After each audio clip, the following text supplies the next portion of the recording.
രാവിലെ എന്തായാലും ലേറ്റായിട്ട് എണീറ്റിട്ടുണ്ടായിരുന്നത്. പിന്നെ പുറത്ത് പോകാനുണ്ടായിരുന്നേ. അമ്പലത്തിലൊരു പരിപാടിയുണ്ട്. അപ്പോൾ അതിന് പോകാനായിട്ട് റെഡി ആവായിരുന്നു കേട്ടോ. അപ്പോൾ രാവിലെ എന്തായാലും ഞാൻ വെള്ളം കുടിച്ചിട്ട് ചിയാ സീഡ് വെള്ളം കുടിച്ചിട്ടുണ്ട്. പിന്നെ വെയിറ്റ് ലോസ് ഡ്രിങ്കും കുടിച്ചിട്ടായിരുന്നു വീട്ടിൽ നിന്ന് ഇറങ്ങിയിട്ടുണ്ടായിരുന്നത്. ബ്രേക്ക്ഫാസ്റ്റ് വേറൊന്നും കഴിച്ചിട്ടുണ്ടായിരുന്നില്ല. എന്തായാലും ലേറ്റായി, ഇനി അവിടെ പോയി ഫുഡ് കഴിക്കാനുള്ളതില്ലെന്ന് പറഞ്ഞിട്ട് അങ്ങനെയൊന്നും കഴിച്ചിട്ടുണ്ടായിരുന്നില്ല. പിന്നെ അവിടെയൊക്കെ പോയി അമ്പലത്തിലൊക്കെ പോയിട്ട് തൊഴുതിയതിന് ശേഷം അവിടെ സദ്യ ആയിരുന്നു കേട്ടോ. അപ്പോൾ സദ്യ കഴിക്കാനായിട്ട് ഇരുന്നിരുന്നു. കുറച്ച് ദിവസത്തിന് ശേഷമാണ് കേട്ടോ ഇങ്ങനെ കംപ്ലീറ്റ് ആയിട്ടുള്ളൊരു സദ്യ കഴിക്കുന്നത്. എന്നിട്ട് സദ്യയൊക്കെ കഴിച്ച് കഴിഞ്ഞിട്ട് അവസാനം പപ്പടവും പിന്നെ അതേപോലെ ഗോതമ്പിൻ്റെ പായസമായിരുന്നു കേട്ടോ. അപ്പോൾ അതും കൂടി ആഡ് ചെയ്തിട്ട് കഴിച്ചിട്ടുണ്ടായിരുന്നു. ഇങ്ങനെ കഴിക്കാനത് വേറൊരു ടേസ്റ്റ് തന്നെയാണ്. അങ്ങനെ അതൊക്കെ കഴിച്ചിട്ട് അങ്ങനെ സദ്യ കംപ്ലീറ്റ് ആക്കിയിട്ടുണ്ടായിരുന്നു. ഫുഡ് കഴിക്കാനായിട്ട് പോയ സമയത്ത് കുട്ടീനെ അമ്മയുടെ അടുത്ത് ഏൽപ്പിച്ചിട്ടാണ് പോരുന്നത് കേട്ടോ. അപ്പോൾ ഞാൻ തിരിച്ചു വന്നതിന് ശേഷം അമ്മയും ഫുഡ് കഴിക്കാനായിട്ട് പോരുന്നു.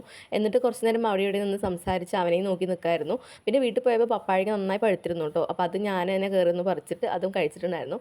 പിന്നെ ഒരു 6, 7:30 ആയിരുന്ന സമയത്ത് വീടെത്തിയിട്ടുണ്ടായിരുന്നത്. അങ്ങനെ വീടെത്തിയിട്ട് ഞാൻ അങ്ങനെ വാട്ടർ മെലൺ കഴിച്ചിട്ട് ആ ഒരു ഡേ കംപ്ലീറ്റ് ചെയ്തിട്ടുണ്ടായിരുന്നു കേട്ടോ. പിന്നെ വേറെ ഹെവി ആയിട്ടൊന്നും കഴിക്കാൻ നിന്നിട്ടുണ്ടായിരുന്നില്ല.